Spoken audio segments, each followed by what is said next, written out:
Hello everyone, welcome back to my channel and today we will be discuss about class 7 geography lesson 8 human environment interaction the tropical and the subtropical region। तो firstly आपको starting में एक story they रखी है कि रेणुका एक लड़की है, उसके एक अंकल हैं श्रीकांत अंकल, और वो 4 मंथ्स के बाद होम पे लौटे थे और वो एक फ़ोटोग्राफ़र थे और वो अपनी फ़ोटोग्राफ्स दिखाते थे रेणुका को। तो रेणुका का जो इंटरेस्ट है वो बढ़ने लगा, किसमें, फॉरेस्ट में, वाइल्ड लाइफ में। इस पिक्चर के ज़रिए भी आपको बता रखा है कि किस तरीके से लोगों ने अलग अलग कपड़े पहन रखे हैं। क्या है ये? डाइवर्सिटी है। सो रेणुका का इंटरेस्ट किस में बढ़ने लगा कि रेणुका का इंटरेस्ट इसमें बढ़ने लगा कि किस तरीके से लोग क्या करते हैं, क्या खाते हैं, उनका पहनावा कैसा है और कैसे रहते हैं वो। तो इसमें रेणुका का इंटरेस्ट बढ़ने लगा। तो इस चैप्टर में हम यही पढ़ने वाले हैं कि ह्यूमन के इंटरेक्शंस कैसे हैं ट्रॉपिकल रीजन में और सब ट्रॉपिकल रीजन में। तो इसमें पहले हम पढ़ेंगे बेसिन्स। इस चैप्टर में हम 2 बेसिन्स के बारे में बात करेंगे। एक बेसिन के बारे में बात करेंगे हम अमेज़न और दूसरा बेसिन है गंगा ब्रह्मपुत्र बेसिन। तो ये है पार्ट 1 में हम अमेज़न बेसिन को अच्छे से देखेंगे। तो चलो देखते हैं। Before learning about the Amazon basin let us look at the map. तो मैप को देखो, यहाँ पे आपको बता रखा है अमेज़न बेसिन। अमेज़न बेसिन कहाँ है? साउथ अमेरिका में। और जो अमेज़न बेसिन है वो बोलीविया, ब्राज़ील, पेरू, यहाँ पे इक्वेडर हो गया, कोलंबिया हो गया, तो इन सारे कंट्रीज़ को ये क्या करता है? अमेज़न बेसिन कवर करती है। उसके बाद इसमें आपको ये बता रखा है, notice that the tropical region lies very close to the equator between 10 degree north and 10 degree south. तो नोटिस करो कि जो ट्रॉपिकल रीजन है वो इक्वेटर के पास पड़ता है, यानी कि 10 डिग्री नॉर्थ और 10 degree south. So it refer to as the equatorial region. तो इक्वेटोरियल रीजन क्या होता है? वो रीजन जो 10 डिग्री नॉर्थ और 10 डिग्री साउथ के बीच में जितना भी रीजन आता है उसको हम कहते हैं इक्वेटोरियल रीजन। और जो हमारा अमेज़न बेसिन है वो इक्वेटोरियल रीजन पे ही पड़ती है। जैसे कि सपोज़ करो ये है मेरा 10 डिग्री नॉर्थ और सपोज़ करो ये है मेरा 10 डिग्री साउथ। तो इन दोनों के बीच में जितना भी एरिया आएगा वो कहलाएगा मेरा इक्वेटोरियल रीजन। तो जो मेरा अमेज़न बेसिन है वो इक्वेटोरियल रीजन पे ही पड़ता है। The river Amazon flows through this region. जो अमेज़न की रिवर है वो इसी रीजन से फ्लो करती है। Notice how it flows from the mountains to the west and reaches the Atlantic Ocean to the east. तो आपको नोटिस करना है कि किस तरीके से जो अमेज़न रिवर है वो माउंटेन से फ्लो होती है टू द वेस्ट और किस तरीके से वो Atlantic Ocean to the east पहुंचती है। फिर इसमें बता रखा है, the place where a river flows into another body of water is called a river's mouth. तो यहाँ पर एक वर्ड आया है रिवर्स माउथ। तो रिवर्स माउथ किसे कहते हैं? रिवर्स माउथ इसे कहते हैं वो प्लेस जहाँ पे जो एक रिवर है वो दूसरे वाटर बॉडी में जाकर मिलती है, उसको हम कहते हैं रिवर्स माउथ। जैसे कि ये मेरी रिवर है, ठीक है, और ये रिवर किसी दूसरे वाटर बॉडी में जाकर मिल रही है। तो रिवर है और मान लो ये ओशन है, तो ओशन क्या है? दूसरी वाटर बॉडी है, रिवर अलग है, ओशन अलग है। तो जब कोई एक रिवर दूसरी वाटर बॉडी में जाकर ऐसे ऐसे मिलती है तो जिस प्लेस पे वो मिलती है वो होता है रिवर्स माउथ, ठीक है। तो जब एक रिवर किसी दूसरे वाटर बॉडी में जाकर मिलती है सो वो प्लेस कहलाता है रिवर्स माउथ। तो रिवर्स माउथ किसे कहते हैं? The place where a river flows into another body of water is called the river's mouth. फिर इसमें बता रखा है, numerous tributaries join the Amazon river to form Amazon basin. जो छोटी छोटी ट्रिब्यूटरीज है वो अमेज़न रिवर को जॉइन करती है एक अमेज़न बेसिन को बनाने के लिए। देखिए ट्रिब्यूटरीज क्या होती है? ट्रिब्यूटरीज होती है सहायक नदियाँ। तो जो सहायक नदियाँ होती है या जो ट्रिब्यूटरीज होती है वो अमेज़न रिवर को जॉइन करती है और क्या बनाती है? अमेज़न बेसिन बनाती है। सो अमेज़न बेसिन कैसे बनाती है? जो ट्रिब्यूटरीज होती है वो अमेज़न रिवर में जाकर जब मिलती है तो बनता है Amazon basin. The river basin drains portions of Brazil, parts of Peru, Bolivia, Ecuador, Colombia and small part of Venezuela. हमने देखा था कि जो ये अमेज़न बेसिन है कहाँ कहाँ पर ड्रेन होती है? Bolivia, Brazil, Peru, Ecuador, Colombia, कुछ पार्ट जो है वेनेजुला। तो इन सब में क्या है, इन सारे पार्ट्स को ये कवर करती है और यहीं पर ये ड्रेन होती है। उसके बाद आपको बता रखा है, आपको कुछ कंट्रीज़ के नाम बताने हैं, तो ये कुछ नहीं है। आपको इसमें क्या याद रखना है, देखो इसमें आपको ये याद रखना है कि जो हमारा अमेज़न बेसिन है वो कौन से रीजन में पड़ता है, इक्वेटोरियल रीजन में पड़ता है। इक्वेटोरियल रीजन क्या होता है, 10 degree north and 10 degree south के बिटवीन में जितना भी एरिया आता है, it is known as equatorial region. और रिवर्स माउथ क्या है, जब कोई रिवर दूसरी वाटर बॉडी में जाकर मिलती है और उस प्लेस को हम कहते हैं रिवर्स माउथ, और ये इन सारे पार्ट्स में ड्रेन होती है। सो इसमें आपको ये करना है इम्पॉर्टेंट। उसके बाद यहाँ पर आपको एक डू यू नो भी बता रखा है। इसमें बता रखा है, when Spanish explorers discovered the Amazon river they were attacked by a group of local tribes wearing headgears and grass skirts. जब जो स्पेनिश एक्सप्लोरर्स थे उन्होंने अमेज़न रिवर को डिस्कवर किया तो उनके ऊपर कि एक लोकल ट्राइब ने अटैक कर दिया था, जिन्होंने हेडगियर्स और जो ग्रास की स्कर्ट्स हैं वो पहनी हुई थी। These people reminded them of the first fierce tribes of women warriors known as ancient Roman Empire as the Amazons, hence the name Amazon। तो इसमें आपको क्या बता रखा है, इसमें बस यही बता रखा है, जो स्पेनिश एक्सप्लोरर्स थे जब वो अमेज़न रिवर को डिस्कवर करने के लिए गए थे तो उनके ऊपर किसी ने लोकल ट्राइब ने अटैक कर दिया था। और जो स्पेनिश एक्सप्लोरर्स थे जिन्होंने उनके ऊपर अटैक किया था उन्होंने उसकी याद दिलाई, एक फियर्स ट्राइब्स और विमेन वेरियर्स की याद दिलाई, जिसको रोमन एम्पायर में अमेज़न्स कहा जाता था। इसी तरीके से इस रिवर का नाम क्या पड़ा, अमेज़न पड़ा। कैसे पड़ा, जब स्पेनिश एक्सप्लोरर्स अमेज़न रिवर गए थे तो उनके ऊपर एक लोकल ट्राइब ने अटैक कर दिया था और उन्होंने उसको एक फियर्स ट्राइब्स ऑफ विमेन की याद दिलाई, जिसको अमेज़न कहा जाता था। तो इस तरीके से इसका नाम अमेज़न रिवर पढ़ा। तो अमेज़न बेसिन मैंने बता दिया कैसे बनता है। अमेज़न बेसिन कैसे बनता है, जब छोटी छोटी ट्रिब्यूटरीज अमेज़न रिवर में जाकर मिलती है तब बनता है अमेज़न बेसिन। अब यहाँ पे बोल रखा है ट्रिब्यूटरीज, ये बॉक्स आपको पूरा अच्छे से करना है। देखो ट्रिब्यूटरीज क्या होती है, पहले ही बता चुकी हूँ मैं, सहायक नदियाँ। These are small river that join the main river. जो ट्रिब्यूटरीज होती है वो स्मॉल रिवर्स होती है जो मेन रिवर को ज्वाइन करती है। तो जो स्मॉल रिवर्स मेन रिवर को ज्वाइन करती है तो वो स्मॉल रिवर्स क्या कहलाएगी, वो स्मॉल रिवर्स कहलाएगी ट्रिब्यूटरीज। तो ट्रिब्यूटरीज क्या होंगी, वो स्मॉल रिवर जो मेन रिवर को ज्वाइन करती है। उसके बाद बता रखा है, the main river along with all it's tributaries that drain an area forms a river basin और द कैचमेंट एरिया। इसको समझो। ट्रिब्यूटरीज तो मैंने बताया वो छोटी छोटी नदियाँ जो मेन रिवर में जाती है, वो छोटी छोटी नदियाँ जो मेन रिवर में जाती है वो तो होती है ट्रिब्यूटरीज। अब वो जो मेन रिवर अपनी ही ट्रिब्यूटरीज के साथ किसी एक एरिया में ड्रेन होती है तो बनता है एक रिवर बेसिन और एक कैचमेंट एरिया। जैसे हमने कौन से रिवर बेसिन की बात करी थी, अमेज़न बेसिन के बारे में क्या करी थी कि जब अमेज़न रिवर अपनी ही ट्रिब्यूटरीज के साथ किसी एरिया में ड्रेन हो रही है उससे क्या बनेगा, उससे बनेगा एक अमेज़न बेसिन। इसी तरीके से जब एक मेन रिवर अपनी ही ट्रिब्यूटरीज के साथ किसी एरिया में ड्रेन होती है तब बनता है एक रिवर बेसिन, या फिर हम उसे कह सकते हैं कैचमेंट एरिया। और ये बहुत इंपॉर्टेंट है, the Amazon basin is the largest river basin of the world. World का लार्जेस्ट रिवर बेसिन कौन सा है, वर्ल्ड का लार्जेस्ट रिवर बेसिन है अमेज़न बेसिन, जिसके बारे में अभी हम बात कर रहे हैं। सो यहाँ तो हमने देख ली कि अमेज़न बेसिन में लाइफ कैसी है। अब हम देखेंगे कि अमेज़न बेसिन का क्लाइमेट कैसा है। सो देखो उसका क्लाइमेट कैसा है। As you now know the Amazon basin stretches directly on the equator and is characterized by hot and wet climate throughout the year। तो जैसा कि आपको पता है कि जो अमेज़न रिवर है वो डायरेक्टली कहाँ स्ट्रेच होता है, इक्वेटर पे स्ट्रेच होता है।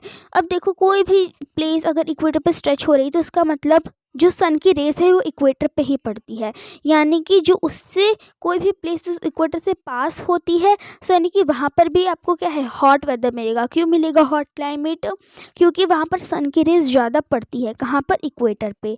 तो जो अमेज़न बेसिन है वो इक्वेटर पे पड़ता है, यानी कि उसकी सन की रेस भी यहीं पर पड़ती है।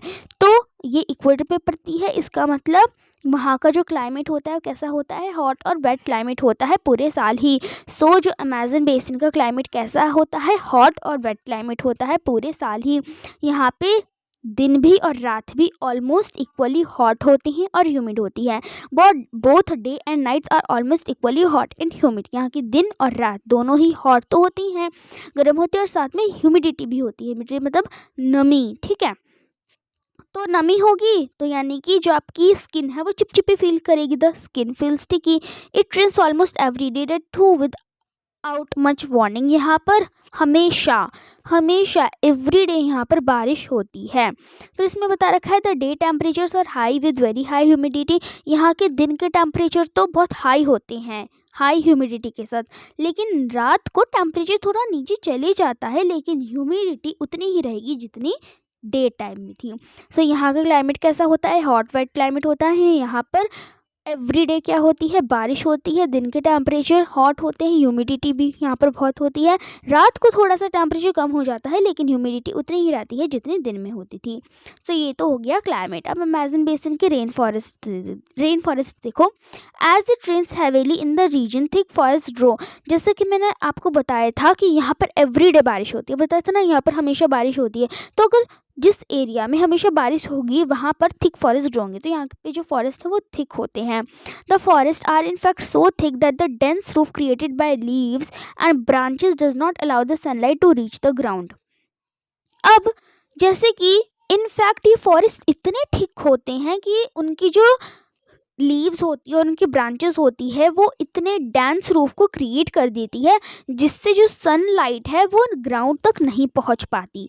जैसे मैंने बताया था, जैसे अगर ये ट्री है सो मान तो यहाँ के जो फॉरेस्ट के ट्रीज़ हैं उनकी लीव जो है इतनी ऐसी जो कैनोपीज इतनी ऊंची होती है, इतनी डेंस होती है कि अगर सनलाइट इस फॉरेस्ट में जाने की कोशिश भी करे सो ये अंदर पेनिट्रेट नहीं कर पाती। क्यों नहीं कर पाती? क्योंकि जो लीव्स और स्टेम्स होती हैं यहाँ की, ये एक इस तरीके से क्या बना देते हैं, एक कैनोपी सी बना देते हैं, इतनी डेंस रूफ बना देते हैं जिससे सनलाइट नहीं पहुंच पाती। The ground remains dark and damp. और इसीलिए यहाँ का ग्राउंड डार्क होता है। क्यों होता है? क्योंकि यहाँ पर सनलाइट पहुंच ही नहीं पाती ग्राउंड पे। ओनली शेड टॉलरेंट वेजिटेशन में ग्रो हेयर। यहाँ पर का वेजिटेशन कैसा होता है? यहाँ पर शेड टॉलरेंट वेजिटेशन होता है, मतलब वो प्लांट जो शेड में ग्रो हो सकते हैं वही वेजिटेशन यहाँ ग्रो होता है, क्योंकि यहाँ पर सनलाइट तो पहुँच नहीं पाती। तो अब जिन प्लांट्स को सनलाइट चाहिए होती है तो वो तो सनलाइट में ही ग्रो होंगे ना, तो इसलिए यहाँ पे सनलाइट नहीं पहुँच पाती, तो इसलिए यहाँ पर वही प्लांट्स ग्रो होते हैं जहाँ जो शेड में ग्रो हो सकते हैं, shade tolerant vegetation. Orchards bromeliads grown as plant parasites. अगर यहाँ के प्लांट की बात करें सो ऑर्चर्ड्स और ब्रोमेलियार्ड यहाँ ग्रो होते हैं। उसके बाद rain forest is rich in fauna. यहाँ पर फौना भी अच्छा खासा है इस रेन फॉरेस्ट में। Birds such as toucans, humming birds, macaws with the brilliantly colour plumage, oversized bills for eating make them different from birds we commonly see in India. यहाँ के बर्ड्स हम इंडिया में भी जैसे कॉमनली देख ही लेते हैं। यहाँ पर कौन सी बर्ड्स मिलती है? टोकन्स। टोकन्स ना ऐसी बर्ड्स होती है जिनकी जो पीक होती है ना वो इस तरीके से इतनी लंबी होती है उनकी पीक। उसके बाद हमिंग बर्ड्स तो पता है वर्ल्ड की सबसे छोटी बर्ड कौन सी है? हमिंग बर्ड्स ही हैं। तो यहाँ पर आपको कौन सी बर्ड्स मिलेगी? टोकन्स, हमिंग बर्ड्स, और भी बहुत सारी बर्ड्स मिलेगी जिनके बहुत अच्छे अच्छे कलर हैं। उसके बाद अगर हम बात करें, these birds also make loud sounds in the forest. और ये सारी बर्ड जो है फॉरेस्ट में लाउड साउंड्स क्रिएट करती है। यहाँ पे एनिमल्स कौन से पाए जाते हैं? मंकीज़, स्लॉथ, आंट ईटिंग टैपिर्स, ये एनिमल्स यहाँ पर हमें मिलते हैं। देखो ये होती है टैपिर। उसके बाद यहाँ पर बता रखा है, एनिमल्स की बात कर ली। उसके बाद various pieces of reptiles. Reptiles क्या होते हैं? जो ज़मीन पर चलते हैं, जिससे वो हो गए स्नेक्स भी हो सकते हैं रेप्टाइल्स में, लिजर्ड्स हो गई। ठीक है, तो वेरियस पीसेस ऑफ रेप्टाइल्स और स्नेक्स भी आपको जंगल्स में मिलेंगे। क्रोकोडाइल, स्नेक्स, पाइथन्स ये भी आपको मिल जाएंगे। एनाकोंडा, बोआ कंस्ट्रक्टर, ये कुछ स्पीसीज भी मिल जाएगी। और इस बेसिन में आपको इंसेक्ट्स की भी बहुत सारी स्पीसीज देखने के लिए मिल जाएगी। उसके बाद यहाँ पर बता रखा है several species of fishes including the flesh eating piranha fishes also found in the river। ये बहुत इंपॉर्टेंट है कि इस रिवर में फिशेस भी पाई जाती हैं, जिसमें से एक फ़िश है पिराना फ़िश। और जो पिराना फ़िश है ये कौन सी फ़िश है? फ्लैश ईटिंग फ़िश है, जो कि फ्लैश खाती है। ठीक है, और वो इस बेसिन के रिवर में आपको मिलेगी। तो इस रेन फॉरेस्ट में आपको कौन सी फ़िश मिलेगी? Piranha fish. This basin is the extraordinary rich in variety of life found there. तो आपने देखा ना, मतलब कितने सारी यहाँ पे रिच वैरायटी ऑफ फौना है, फ्लोरा है। यहाँ पर हमने देखी कितने सारे प्लांट्स पाए जाते हैं, बर्ड्स इतनी पाई जाती हैं, हमने देखा इतने सारे रेप्टाइल्स, इंसेक्ट्स, फिशेस, एनिमल्स। तो यहाँ पर कितनी सारी चीज़ें पाई जाती हैं। उसके बाद यहाँ पर बता रखा है ब्रोमीलियार्ड्स। ब्रोमीलियार्ड्स हमने देखा था ना, ब्रोमीलियार्ड्स क्या है? एक प्लांट पैरासाइट्स है जो कि इस रेन फॉरेस्ट में ग्रो होते हैं। और इसके सामने हमने एक और प्लांट पैरासाइट देखा था, वो है ऑर्चाइड। तो यहाँ पर ब्रोमीलियार्ड्स के बारे में बता रखा है कि एक स्पेशल प्लांट्स होते हैं जो कि अपने लीव्स में वाटर को स्टोर कर लेते हैं। सो ब्रोमीलियार्ड्स क्या है? स्पेशल प्लांट है जो कि अपने लीव्स में वाटर को स्टोर कर लेते हैं। Animals like frogs use this water of pockets for laying their eggs. तो जैसे एनिमल्स हो गए, फ्रॉग्स हो गए, तो वो इन पॉकेट्स ऑफ वाटर को यूज करते हैं एग्स को देने के लिए। तो ये होती हैं ब्रोमीलियार्ड स्पेशल प्लांट। तो ये हमने बात कर ली रेन फॉरेस्ट। उसके बाद नेक्स्ट टॉपिक आता है people of the rain forest. के अमेजन बेसिन में जो रेन फॉरेस्ट है वहाँ के रहने वाले लोग क्या हैं, कैसे रहते हैं। People grow most of their food in small areas after clearing some trees in the forest. तो जो पीपल होते हैं वो क्या करते हैं, यहाँ पर अपना जो फूड है वो स्मॉल एरियाज में उगाते हैं after clearing some trees in the forest. मतलब फॉरेस्ट में कुछ ट्रीज को क्लियर करते हैं और एक छोटे से एरिया में वो अपनी फूड को ग्रो करते हैं स्मॉल एरियाज में। While man hunt and fish along the rivers, women take care of the crops. यहाँ के जो मैन होते हैं वो हंटिंग करते हैं और फिश करते हैं अलॉन्ग द रिवर्स, और जो विमेन है वो क्रॉप्स की केयर करती है, क्रॉप्स की देखभाल करती है। और यहाँ के जो रहने वाले लोग हैं वो क्या ग्रो करते हैं? They mainly grow tapioca, tapioca, pineapple और स्वीट पोटैटो। ये सब ये ग्रो करते हैं। As hunting and fishing are uncertain, it is the women who keep their families alive by feeding them the vegetables they grow. तो यहाँ पर आपको बता रखा है कि tapioca, pineapple, sweet potato ये लोग यहाँ पर ग्रो करते हैं। हंटिंग और फिशिंग अनसर्टेन है, ये विमेन ही है जो अपनी फैमिलीज़ को वेजिटेबल्स खिलाती हैं, खाना खिलाती हैं और उनको ज़िंदा रखती हैं। और वेजिटेबल्स भी कौन उगाती हैं? हमने देखा था ना कि विमेन ही तो क्रॉप्स का ध्यान रखती है। They practice slash and burn agriculture. बहुत इंपॉर्टेंट है कि अमेजन बेसिन के रेन फॉरेस्ट में रहने वाले लोग कौन सा एग्रीकल्चर करते हैं? स्लैश और बर्न एग्रीकल्चर करते हैं। स्लैश और बर्न एग्रीकल्चर में इतना ज़्यादा वो दे रखा है, मैं आपको सिंपल से समझा देती हूँ क्या होती है स्लैश और बर्न एग्रीकल्चर। जैसे कि मेरे पास एक लैंड की एक मिनट जैसे ये एक मेरे पास एक लैंड है, एक है मेरे पास ये लैंड, कितनी भी लैंड हो सकती है, मैंने 2 लैंड ली है। तो मान लो इस लैंड पे मैंने क्रॉप ग्रो करी, तो जब मैंने इस लैंड पे क्रॉप ग्रो कर ली तो मैं क्या करूँगी, इस लैंड को बर्न कर दूँगी। जब यहाँ पर सारी क्रॉप्स ग्रो हो जाएगी फिर मैं इस पूरी की पूरी लैंड को बर्न कर दूँगी। फिर जब ये बर्न हो जाएगी फिर वापस से मैं इस पर क्या करूँगी, क्रॉप्स को ग्रो करूँगी, फिर बर्न करूँगी, फिर क्रॉप ग्रो करूँगी, फिर बर्न हो जाएगी। तो ऐसे करते करते क्या है, इस लैंड की फर्टिलिटी ख़त्म हो जाएगी। जब इस लैंड की फर्टिलिटी ख़त्म हो जाएगी तो वही लोग दूसरी पीस ऑफ लैंड में चले जाएंगे और वहाँ पर भी यही सेम प्रोसेस करेंगे, क्रॉप उगाएंगे, बर्न कर देंगे, फिर क्रॉप उगाएंगे, बर्न कर देंगे, क्रॉप उगाएंगे, बर्न कर देंगे। तो ऐसे करते करते उस लैंड की भी फर्टिलिटी क्या हो जाएगी, ख़त्म हो जाएगी। अब ये लोग क्या करते हैं ना, जिस लैंड पर पहली वाली लैंड पर जो इन्होंने ये प्रोसेस किया था वो वापस से उसी लैंड पे चले जाएंगे और वहाँ पर यही सेम प्रोसेस वापस करेंगे। अब आप तो बोलोगे कि यहाँ की लैंड की फर्टिलिटी तो ख़त्म हो गई थी, क्योंकि आफ्टर सम ईयर्स या आफ्टर सम टाइम इस लैंड की जो फर्टिलिटी है वो वापस से आ जाती है और वो लोग यही सेम प्रोसेस वापस करते रहते हैं। सो ये होता है स्लैश और बर्न एग्रीकल्चर। हमने जो 7 चैप्टर था ना उसमें एक बात करी थी शिफ्टिंग कल्टीवेशन की, ठीक है। उसमें मैंने आपको बताया था कि शिफ्टिंग कल्टीवेशन क्या होती है। मैं इसको ऐसे लिख देती हूँ, ये आ नहीं रहा है, ठीक है। शिफ्टिंग कल्टीवेशन, उसमें मैंने आपको बताया था कि यही सेम प्रोसेस बताई थी। हाँ, मुझे आपको बताना है कि जो मेरे 7 चैप्टर था उसमें मैंने एक मिस्टेक कर दी थी शिफ्टिंग कल्टीवेशन में। मैंने आपको बताया था कि जो एक लैंड है, मैंने यही सेम जो मैंने अभी आपको बताया ना स्लैश एंड बर्न एग्रीकल्चर में, मैंने वही आपको वो वापस से बताया था। सो आपको उसमें यही आपको करना है कि जो शिफ्टिंग कल्टीवेशन है उसमें ना बर्न नहीं करते थे लैंड को, वो क्रॉप्स उगाते थे। क्रॉप्स उगाते ना वो क्या करते थे, अपने आप ही वो लैंड क्या है ना उसकी फर्टाइल ख़त्म हो जाती थी, फिर वो दूसरे लैंड पे शिफ्ट करते थे और यही जब क्रॉप्स उगाते थे। फिर जब यहाँ की फर्टिलिटी ख़त्म हो जाती है फिर वो वापस से यहाँ पर जाते हैं, ऐसे शिफ्ट करते रहते हैं।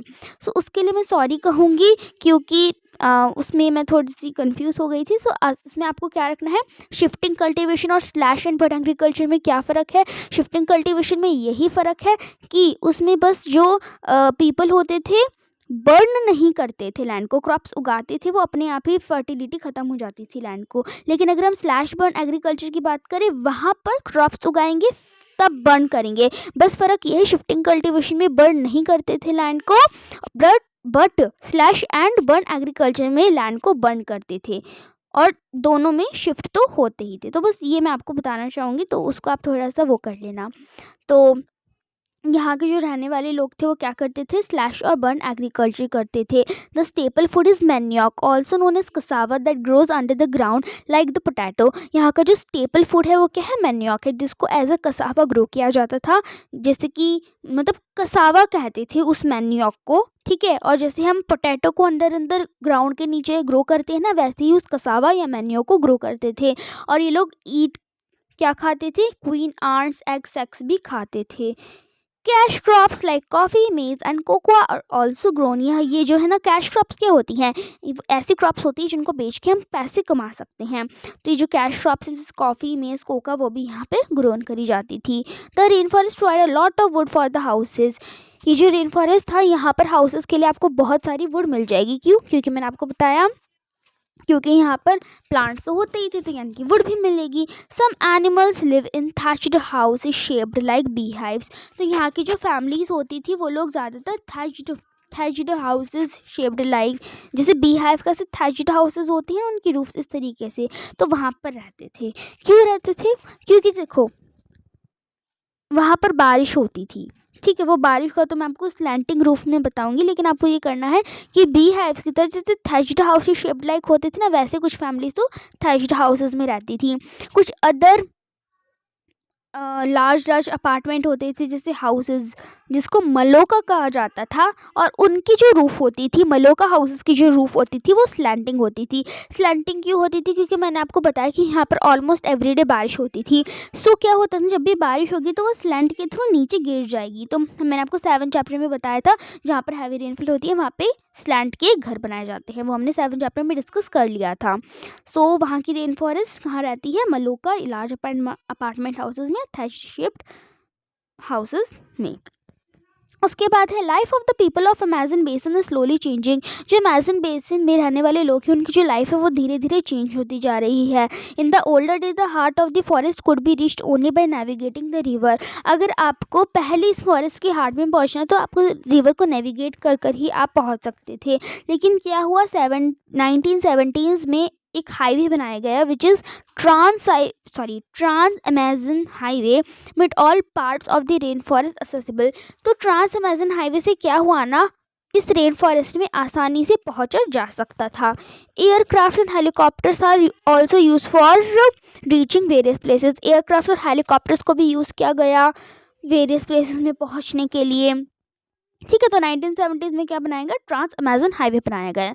अब क्या हुआ, the indigenous population was pushed out from the area and forced to settle in new areas where they continue to practice their distinctive way of farming। यहाँ पे जो रहने वाले पुराने लोग थे ना, इस फॉरेस्ट में जो रहने वाले पुराने लोग थे, उन्हें फोर्स किया कि तुम निकल, मतलब यहाँ से चले जाओ। उन्हें फोर्स किया, उनको यहाँ से निकाल दिया गया, और क्या किया, उन्हें बोला गया कि अब तुम कहीं और जाकर रहो। और वहाँ पर क्या करा गया, फिर फार्मिंग स्टार्ट कर दी गई। फिर यहाँ पे बोला the developmental activities are leading to the gradual destruction of the biologically diverse rain forest. It is estimated that a large area of the rainforest has been disappearing annually in Amazon basin. You can see that the destruction of forest has a much wider implication. तो इसमें क्या बता रखा है, इसमें आपको ये बता रखा है कि यहाँ के रहने वाले लोगों को निकाल दिया गया, एग्रीकल्चर करवा दी गई। लेकिन पहले तो नहीं बना था ना ये हाईवे, और वहाँ पे तो लोग रहते थे, तो उनको तो चाहिए, ये वुड की ज़रूरत चाहिए, यानी कि वो पेड़ भी काटेंगे ही। तो आप देख सकते हैं 1970 से पहले वाला वक्त, जब वो रहते थे, जब उनको नहीं निकाला गया था फॉरेस्ट से। अब देख सकते हैं कितने अच्छे फॉरेस्ट थे, मतलब ट्रीज़ उग रहे थे ज़्यादातर, 90% वहाँ पर ट्रीज़ थे, अच्छे खासे ट्रीज़ थे। लेकिन फिर क्या हुआ ना, थोड़े साल बाद देख सकते हैं किस तरीके से यहाँ पर बिल्कुल भी पेड़ ख़त्म हो गए। यहाँ पर क्या हुआ, इतने से ही पेड़ आपको देखने के लिए मिलेंगे। फिर आप क्या देखोगे, ये पेड़ भी जाकर इतने कम हो जाएंगे क्योंकि यहाँ पर आप सेटलमेंट, यहाँ पर लोगों ने घर बनाने शुरू कर दिए। सो किस तरीके से डिस्ट्रक्शन हो रहा है किसका, ट्रीज का। और the top soil is washed away as the rains fall and the lush forest turns into a barren landscape. तो क्या होता है ना, जिस एरिया में ट्रीज उग रहे हैं तो वहाँ की जो सॉइल है वो ट्रीज पकड़ के रखेंगे, लेकिन वहाँ पर लोगों ने क्या कर दी, ट्रीज को काट दिया। अब उन सॉइल को पकड़ कर कौन रखेगा, कोई नहीं रखेगा। तो जब मान लो, जैसे मैंने बताया यहाँ पर हमेशा बारिश होती थी, तो यहाँ पर जब हमेशा बारिश होती थी तो यहाँ की जो सॉइल है ना, वो बारिश अपने साथ लेकर चली जाती थी, बहा कर ले जाती थी। तो इसका मतलब जो टॉप सॉइल है, टॉप सॉइल क्या होती है, फर्टाइल सॉइल होती है। तो जो टॉप फर्टाइल सॉइल थी वो बारिश अपने साथ लेकर चली जाएगी। फिर जो इतनी अच्छी फर्टाइल लैंड थी, अब वो किस में कन्वर्ट हो गई, बैरन लैंड में कन्वर्ट हो गई। यहाँ पर अब सॉइल ही सॉइल नहीं बची है। तो इसमें आपको बता रखा है कि पहले पेड़ थे, लेकिन अब देख सकते हैं आप, बिल्कुल भी नहीं है, टॉप सॉइल ले गई बारिश अपने साथ। तो इस तरीके से यहाँ के रहने वाले लोगों ने बहुत सारे पेड़ काटे थे, क्योंकि ऑलमोस्ट पेड़ तो उनको चाहिए ही होते थे। तो यहाँ पर हमारा जो चैप्टर है पार्ट 1 वो ख़त्म हो गया। हमने इसमें अमेज़न बेसिन की लाइफ देखी, वहाँ का क्लाइमेट कैसा है, रेन फॉरेस्ट कैसा है, वहाँ के रहने वाले लोग कैसे हैं। और नेक्स्ट पार्ट में हम करेंगे कि गंगा और ब्रह्मपुत्र बेसिन की लाइफ कैसी है। सो यहाँ पे हमारा जो चैप्टर है वो ऑलमोस्ट ख़त्म हो चुका है। अगर आपको अच्छा लगा तो लाइक करिए, चैनल को सब्सक्राइब करिए, अपने फ्रेंड्स के साथ भी शेयर करिए और कमेंट करके अपना फीडबैक ज़रूर बताइए। Thank you.